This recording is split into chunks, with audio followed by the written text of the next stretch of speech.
Bonjour à toutes et à tous, bienvenue sur le webinaire de l'agence d'urbanisme Topos.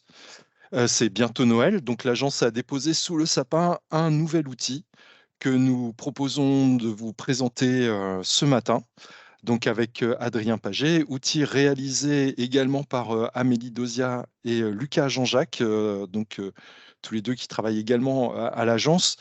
Un outil qui peut être un petit peu anachronique avec les températures extérieures qu'on a, puisqu'on va vous présenter un outil qui permet d'identifier les îlots de chaleur et les îlots de fraîcheur.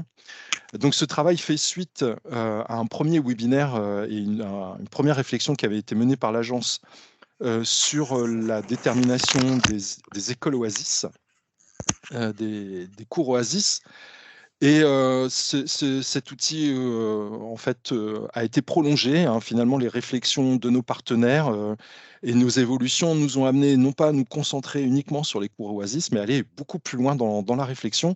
Et c'est ce qu'on va vous présenter ce matin. Alors, un petit point important quand même, l'outil qu'on vous présente ce matin, ce n'est pas l'alpha et l'oméga de la réflexion sur les îlots de chaleur et les îlots de fraîcheur, mais une première approche de la question de la gestion des températures au sol et aussi sur les questions qui sont liées à l'imperméabilisation et la désimperméabilisation.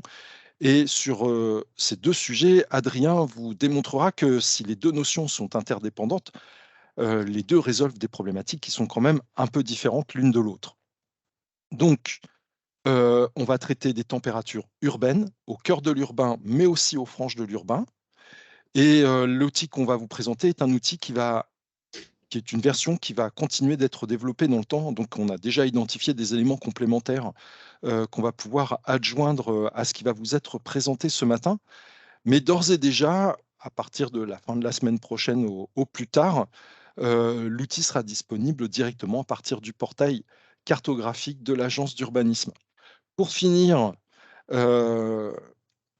comment dire, l'outil en question donc, est une première approche. Les approches complémentaires, eh bien, Adrien va vous les présenter, c'est-à-dire les autres traitements que l'agence va pouvoir réaliser à partir de cet outil pour aller plus loin dans vos réflexions sur les effets de ces îlots de chaleur et de ces îlots de fraîcheur et de la meilleure façon de pouvoir les gérer à l'échelle communale ou à l'échelle intercommunale.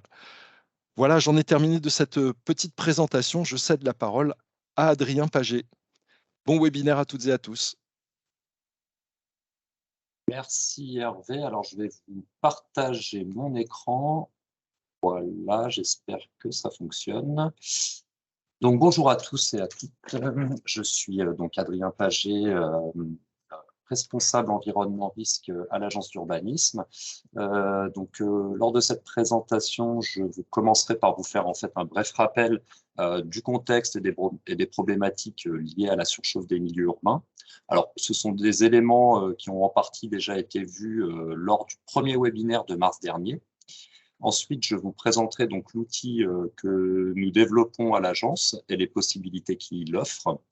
Et je terminerai donc sur des éléments d'analyse supplémentaires que nous proposons pour approfondir le travail d'analyse.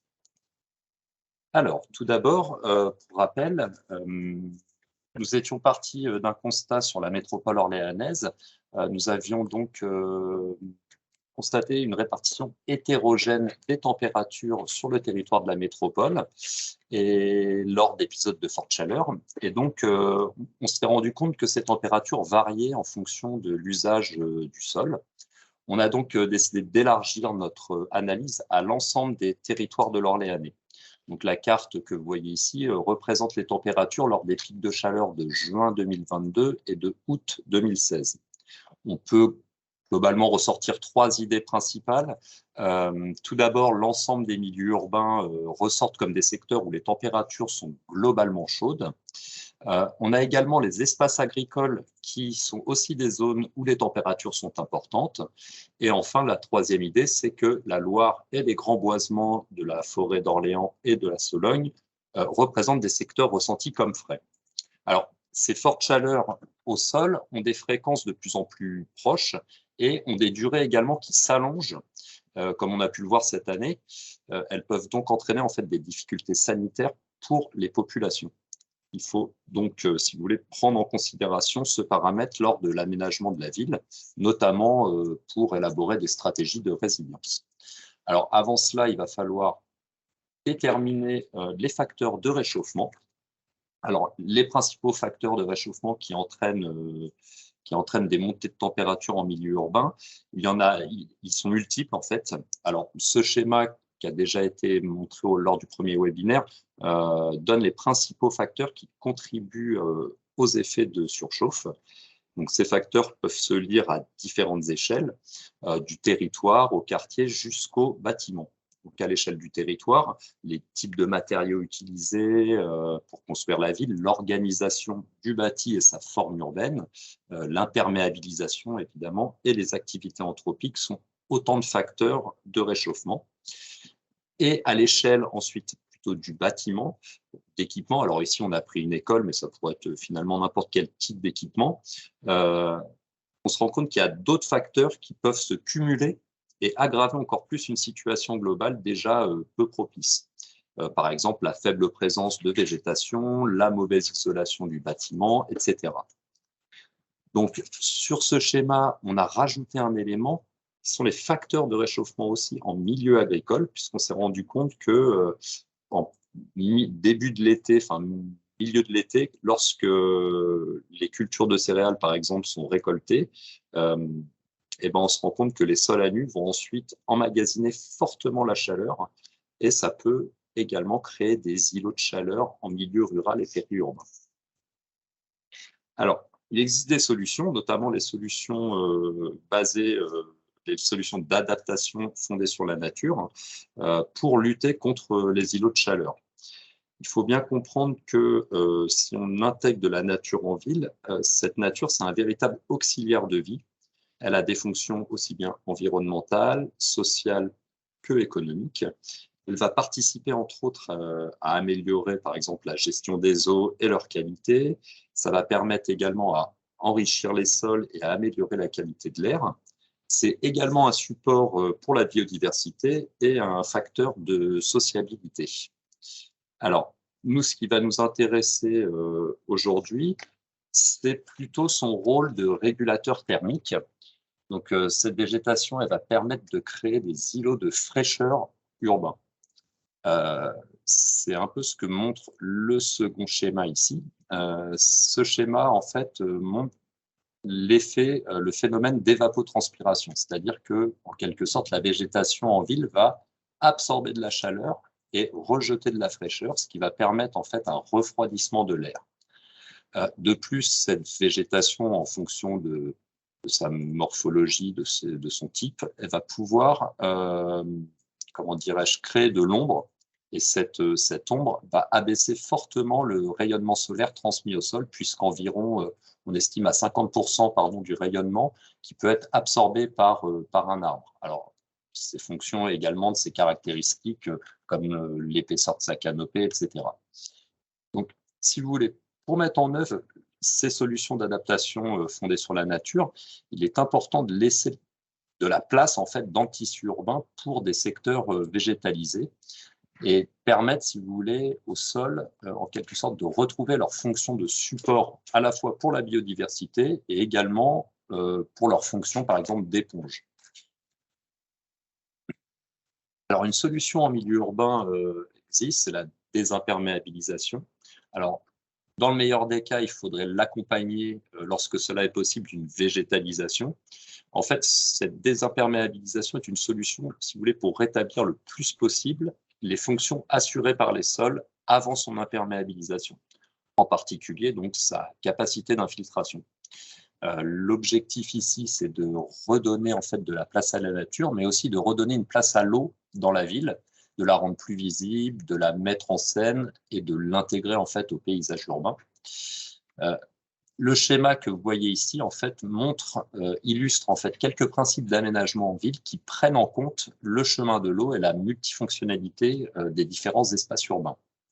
Donc, si vous voulez, en combinant une action de désimperméabilisation avec une végétalisation, ça va permettre de répondre en grande partie aux enjeux de surchauffe urbaine. Alors, pour mettre en œuvre l'ensemble de ces solutions, il est avant tout indispensable de pouvoir caractériser les secteurs d'enjeu sur un territoire. Alors, à l'agence, on a mobilisé de nouvelles données pour créer un outil en ligne. C'est un outil qui va être un outil d'aide à la décision pour les élus et techniciens des communes des différents territoires de l'Orléanais. Alors voilà, ça c'est la page d'accueil de notre outil. L'objectif de cet outil est de localiser, identifier les secteurs d'enjeu lors d'épisodes de forte chaleur sur les territoires de l'Orléanais à différentes échelles d'analyse. L'outil se présentera sous la forme de 2 volets cartographiques, un volet ici qu'on a appelé le volet chaleur, un deuxième volet, le volet fraîcheur. Il y aura également un volet informatif sur les possibilités d'approfondissement de la démarche. Donc ça, c'est des éléments que je vais présenter aujourd'hui. Et enfin, on trouvera un 4e volet où vous aurez l'ensemble des liens et notices qui expliquent un peu l'outil et son contexte. Alors, de quelle façon a été fabriqué cet outil à l'agence? Donc, cet outil cartographique, si vous voulez, fait appel à différentes données que nous traitons ou que nous fabriquons à l'agence. Tout d'abord, vous y trouverez dans un premier temps donc, la base de données des températures à différentes dates. Ces données de température proviennent de l'exploitation que nous avons faite à l'agence des différentes images Landsat 8, du satellite Landsat 8, à partir desquelles il est possible finalement de définir des températures ressenties au sol. Ensuite, en fonction du volet cartographique, si c'est chaleur ou fraîcheur, on va intégrer des données tout d'abord sur l'imperméabilisation d'un côté ou la végétation de l'autre. Alors, ces données ont été créées sur l'ensemble des 126 enveloppes urbaines des communes des territoires de l'Orléanais. C'est des données que l'on a fabriquées à l'agence à travers l'exploitation en machine learning de photographies aériennes de l'IGN en infrarouge couleur. Donc ça, c'est les données de base. Et en surcouche de l'outil, nous avons ajouté le premier niveau d'analyse des enjeux qui est en fait les équipements de la base permanente des équipements de l'INSEE. Donc l'ensemble de ces données ont été mis en forme et intégrés dans un outil en ligne que nous développons sur le portail ArcGIS de Esri. Donc si vous voulez, il sera donc possible de visualiser, localiser des secteurs d'enjeu et donc d'établir des premiers diagnostics de territoire sur ces questions de chaleur et fraîcheur en milieu urbain. Alors, la première fonction de l'outil, donc, c'est la possibilité, si vous voulez, de visualiser les températures ressenties au sol au moment de pic de chaleur. Ces cartographies, si vous voulez, permettent rapidement à l'échelle d'une commune ou même d'un EPCI ou également d'un quartier, donc on a vraiment différentes échelles d'analyse, de qualifier les secteurs en fait en surchauffe et à l'inverse plutôt de visualiser les secteurs que l'on considérera comme plus frais. Alors la précision de la donnée est de 30 mètres et ça permet quand même de travailler donc à des échelles suffisamment fines. Donc c'est pour ça que là, les autres données telles que la végétation et l'imperméabilisation ont été créées à l'échelle donc des enveloppes urbaines des différentes communes. Ce qui nous intéressait, c'était vraiment de visualiser les éléments d'enjeu au sein de ces enveloppes urbaines. Donc, dans les deux volets, dans les deux outils, l'outil fraîcheur, l'outil chaleur, nous avons en fait différencié les températures chaudes et celles plus fraîches en fonction de l'outil. Le but étant d'améliorer finalement la lisibilité de l'information. Alors, dans le premier volet de l'application, donc ça va être l'outil chaleur, l'objectif est d'avoir une lecture donc plus claire des secteurs urbains où les températures sont importantes. Alors ici, nous avons conservé finalement les températures qui étaient supérieures à 29 degrés, en ajoutant dans cet outil, donc on a rajouté la donnée d'imperméabilisation. Ça permet, si vous voulez, de faire le lien entre imperméabilisation et secteur de surchauffe. Et donc de mieux comprendre, si vous voulez, qu'au niveau des zones urbaines, les plus imperméabilisées, c'est là que l'on va également avoir les températures les plus élevées. Le second volet de l'application, que l'on appelle l'outil fraîcheur, va permettre une lecture des secteurs frais sur le territoire d'analyse. Donc là, si vous voulez, on va avoir toutes les températures que l'on considère comme fraîches, par rapport à celles que l'on a considérées comme chaudes, évidemment. Donc, si vous voulez, on a mis en visuel, par rapport à cet outil, la donnée de végétation au sein des milieux urbains. Et ça permet, si vous voulez, cette superposition d'informations, ça permet de constater que les températures ressenties comme fraîches sont liées soit à la présence d'eau, soit à la présence de végétation. Donc, si vous voulez, une fois qu'on a effectué ces premiers croisements qui vont mettre en avant les températures au sol, les secteurs chauds, les zones fraîches, qui peuvent finalement constituer des secteurs de refuge, les zones déficitaires en végétation, chaque volet a une... Ah, excusez-moi, j'entends quelqu'un qui parle. Donc, une fois qu'on a mis en évidence ces éléments, ça va permettre, si vous voulez, de constater les zones déficitaires en végétation, les zones fraîches, les secteurs chauds sur un territoire communal. Ensuite, on va venir rajouter par-dessus cela la donnée des équipements qui va permettre, si vous voulez, de connaître les éléments socles sur lesquels la commune va pouvoir agir prioritairement. Donc, dans chacun des deux volets de l'application, on va retrouver donc ces éléments qui sont donc la première couche d'enjeu, qui sont les équipements. Alors, le choix des équipements s'est fait au regard de deux critères. Le premier, donc on a filtré les différents équipements qui nous intéressaient. Et donc, le premier critère était de retenir les équipements que nous avons appelés stratégiques, c'est-à-dire l'ensemble en fait des équipements sur lesquels la commune a la possibilité d'agir. Ce sont finalement les premières pistes, si vous voulez, pour les élus et les techniciens pour localiser les lieux sur lesquels ils peuvent travailler pour élaborer notamment des stratégies de résilience. Et par exemple, pour améliorer le confort thermique d'un quartier ou bien définir des zones refuges sur des équipements qui seraient à l'abri de fortes températures. Donc, on a également retenu un second type d'équipement que l'on nomme comme vulnérables. En fait, ce sont les équipements qui correspondent à notamment les équipements d'enseignement et de santé qui vont accueillir finalement des publics vulnérables et donc qui pourraient être prioritaires dans la mise en œuvre d'actions de protection. Alors voilà, vous avez un premier visuel ici de l'application, du volet fraîcheur et du volet chaleur. Donc, vous aurez donc la possibilité d'avoir le choix des fonds de plan, etc. Et donc, dans le volet chaleur, on va avoir en légende les températures supérieures à 29 degrés, les différents équipements par catégorie, qui sont classés par catégorie. Et enfin, vous pourrez cliquer sur n'importe quel point d'équipement et avoir des informations sur sa classification, s'il est vulnérable ou stratégique. Avoir également le détail des différents températures ressenties à 3 dates distinctes. Donc, on a pris 2016, en plein août 2016. On avait septembre 2019, donc c'est tout début septembre 2019. Et enfin, au moment du pic de chaleur de juin 2022. Et donc, à partir de là, on va pouvoir retenir la température maximale ressentie à l'échelle de l'équipement. Et ça permet du coup d'informer, si vous voulez, les élus et les techniciens et de répondre à l'ensemble de ces questions sur un territoire, que ce soit communal, EPCI ou même à l'échelle d'un quartier. Alors, dans sa version grand public, si vous voulez, l'application chaleur-fraîcheur va constituer une première approche pour déterminer donc, ces secteurs, des secteurs et des équipements qui constituent des enjeux sur le territoire d'une commune. À l'agence, on a la possibilité, si vous voulez, d'aller plus loin par le biais d'analyses spécifiques complémentaires.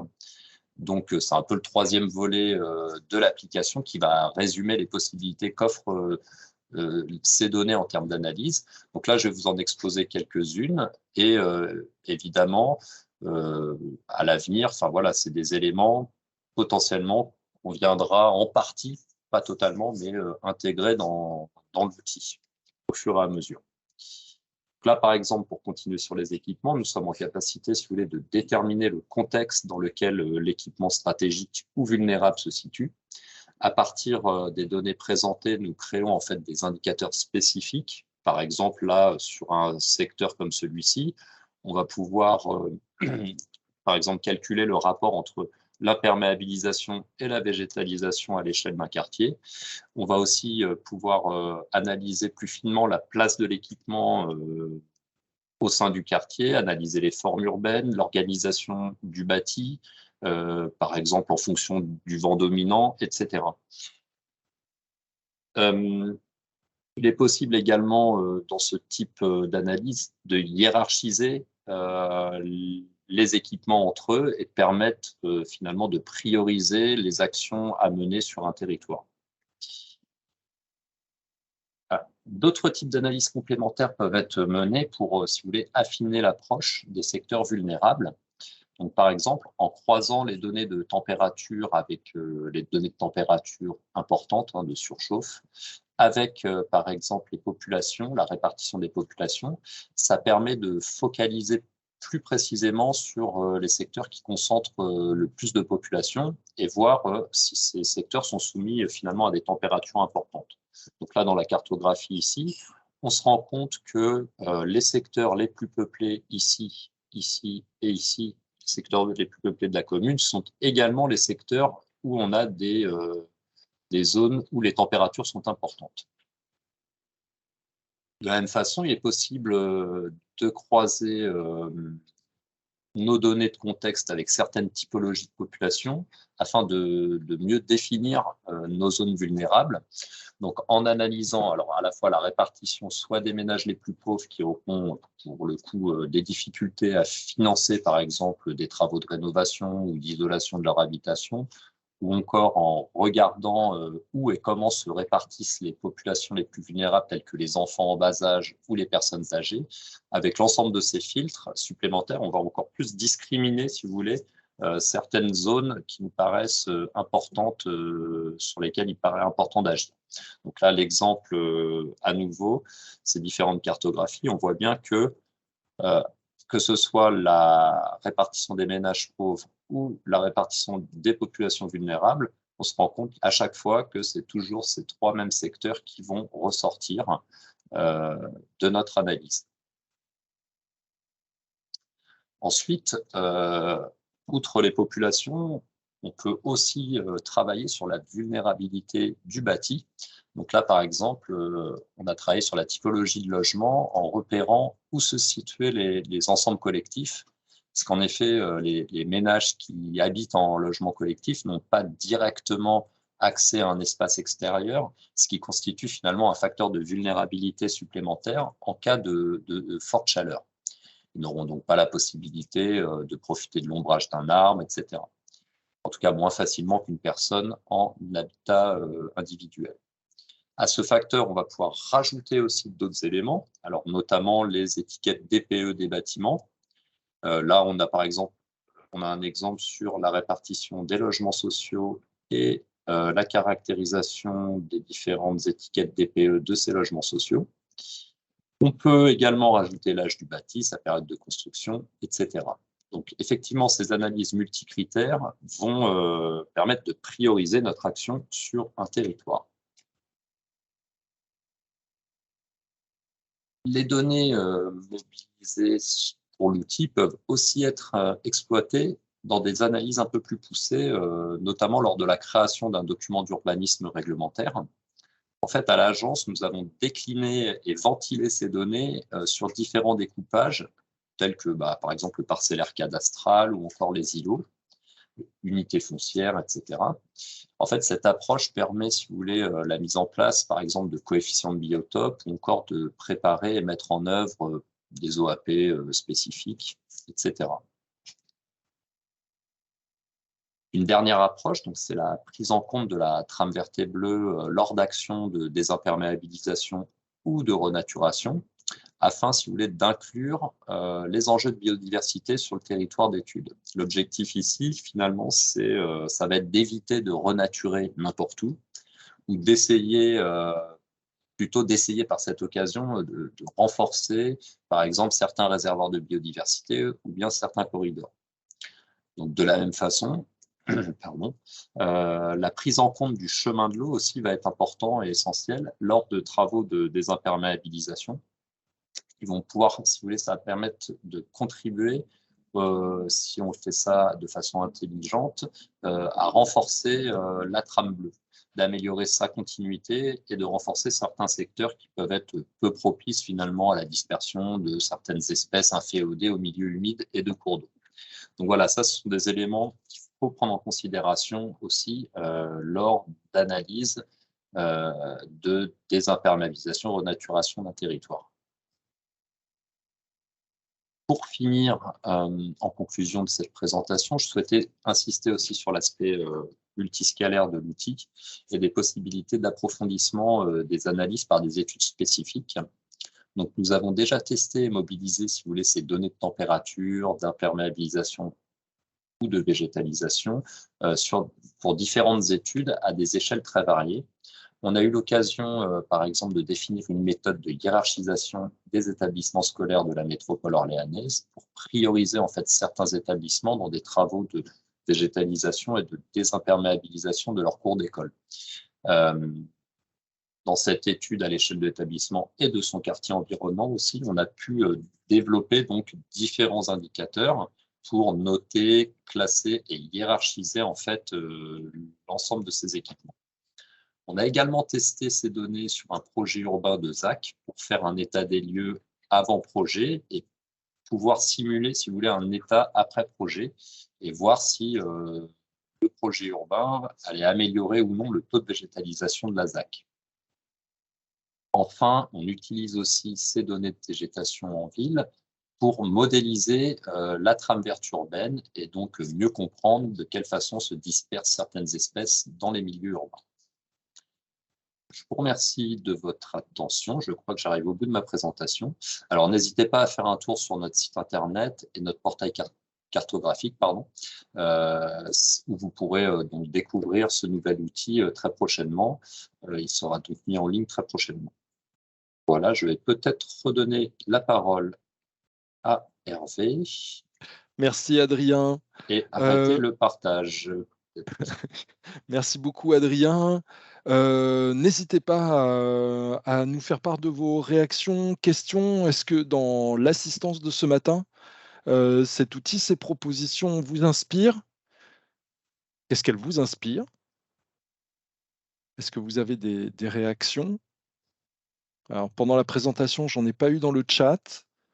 Non, je guettais, mais je n'ai rien vu passer encore. Est-ce que vous avez des questions, des réactions? Monsieur Milla. Oui, bonjour à tous. Donc cette présentation sera disponible d'ici quelques semaines, si j'ai bien compris, enfin quelques jours peut-être. Donc là, vous faites un état des lieux de ce qui est actuellement. Est-ce qu'il y aura une mise à jour éventuelle de la carto pour voir si les travaux qui ont été effectués améliorent une situation donnée? Alors, c'est pas l'objectif initial de l'outil, hein, D'accord. l'outil est un outil de diagnostic, directement, utilisable par les collectivités pour, répondre à des problématiques.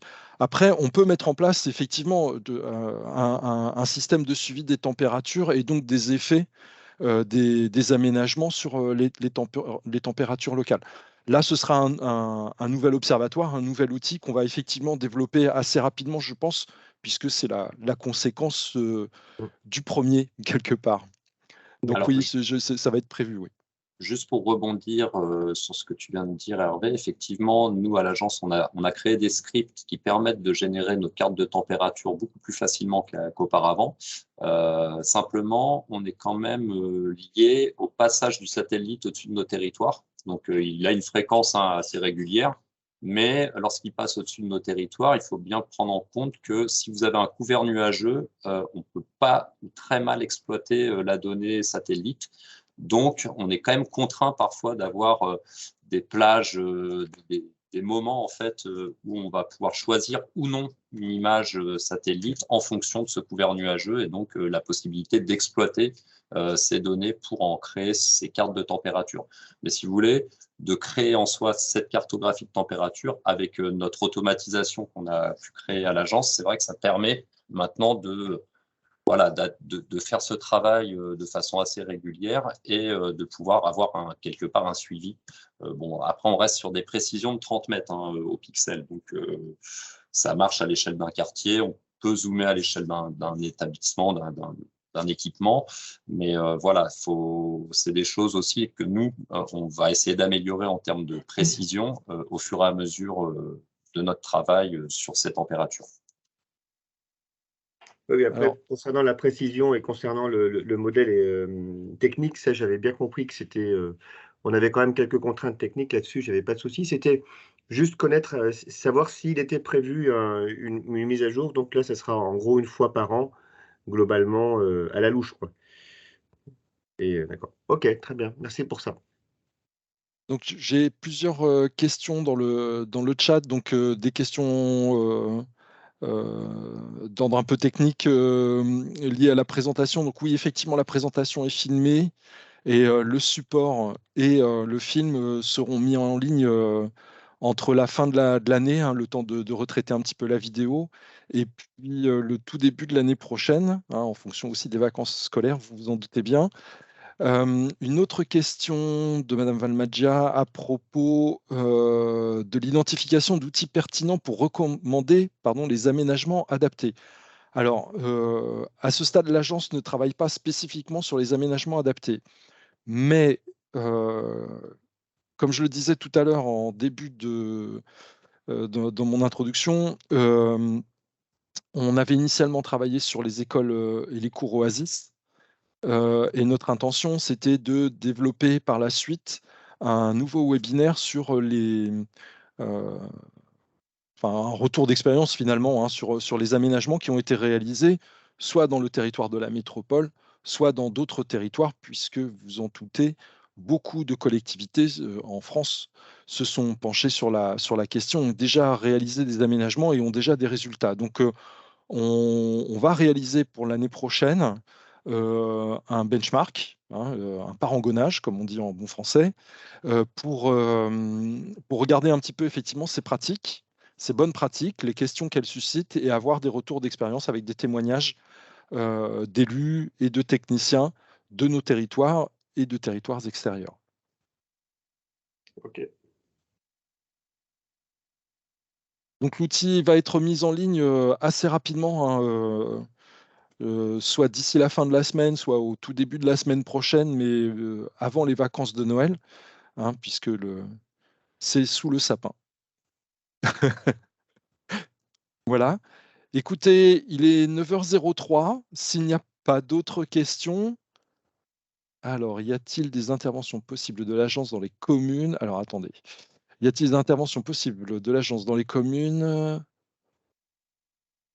pour éclairer sur la pertinence de l'utilisation de cet outil en fonction des projets, d'un mandat et ou présenter l'intérêt de la vision prospective de l'outil? Oui, tout à fait. C'est un peu le sens de la deuxième partie de la présentation, c'est-à-dire tous les les les analyses complémentaires, qui peuvent être réalisées à partir de l'outil en croisant avec d'autres données. Hem, L'outil qu'on a mis en ligne, pour qu'il soit utilisable, facile d'utilisation, on ne pouvait pas mettre à l'intérieur l'ensemble des couches que l'agence peut produire ou produit aujourd'hui grâce aux données issues de l'INSEE, d'autres organismes. Heu, Cependant, les données sont effectivement, utilisées à l'agence, traitées et donc on peut réaliser à l'échelle communale ou à l'échelle intercommunale, des traitements complémentaires pour aller plus loin sur cette fameuse vision, prospective que vous évoquez, monsieur Fisson. Donc oui, tout à fait. Il faut qu'on puisse l'inscrire au programme de travail de l'agence, par ailleurs, quoi. Mais sur le principe, il n'y a pas de difficulté. D'autres dans le même esprit, madame de l'Église, dans le même esprit, y aura-t-il une présentation des données pour les petites villes de demain? Oui, c'est prévu. Tout à fait. Dans le cadre, du travail de l'agence d'urbanisme pour, les petites villes de demain qui sont situées sur son territoire, on prévoit effectivement, d'avoir un atelier sur le sujet et donc on ira un petit peu plus loin dans le détail de la réflexion sur les îlots de chaleur, îlots de fraîcheur, dans ces petites villes de demain. Voilà, D'autres questions, Madame Guillemette, des échanges avec le monde agricole, la Chambre d'agriculture sont-ils prévus pour avoir des réflexions sur le sujet dans l'espace rural? Alors, pas à ce stade, mais c'est une très bonne suggestion. Il faut qu'on puisse poser effectivement ces éléments, notamment pour alors la gestion des effets de frange, hein, Adrien en a un peu parlé tout à l'heure, mais il y a un enjeu effectivement au moment des récoltes, de la mise à nu des sols cultivés, puisque n'ayant plus de couvert végétal, ils se mettent eux-mêmes à réagir aux températures élevées. Et donc à restituer ces températures dans la journée ou dans la soirée ou dans la nuit. Et la question peut se poser sur la façon de gérer les franges entre secteur urbanisé et secteur agricole, notamment les grandes plaines agricoles, pour pouvoir gérer au mieux possible les effets de ces températures agricoles sur les secteurs urbanisés des communes. Donc c'est effectivement une très bonne question. Est-ce qu'il y a d'autres, je vous en prie, est-ce qu'il y a d'autres questions? Non. Bah, écoutez, je vous remercie beaucoup d'avoir participé à ce webinaire, de votre attention. N'hésitez pas à venir visiter le site de l'agence d'urbanisme, topos-urba.org. Et bien évidemment d'aller sur le portail cartographique de l'agence d'ici la fin de la semaine, puisque vous pourrez découvrir les fonctionnalités de l'outil. Et n'hésitez pas à nous faire un retour utilisateur, hein. Vous avez la possibilité d'envoyer des mails via le site web, donc surtout n'hésitez pas. Il nous reste à vous souhaiter de très bonnes fêtes de fin d'année et à nous retrouver pour un nouveau webinaire dès janvier 2023. Très bonne journée à toutes et à tous. À très bientôt. Au revoir. Merci beaucoup. Merci à tous. Bonne fête. Merci. Au revoir.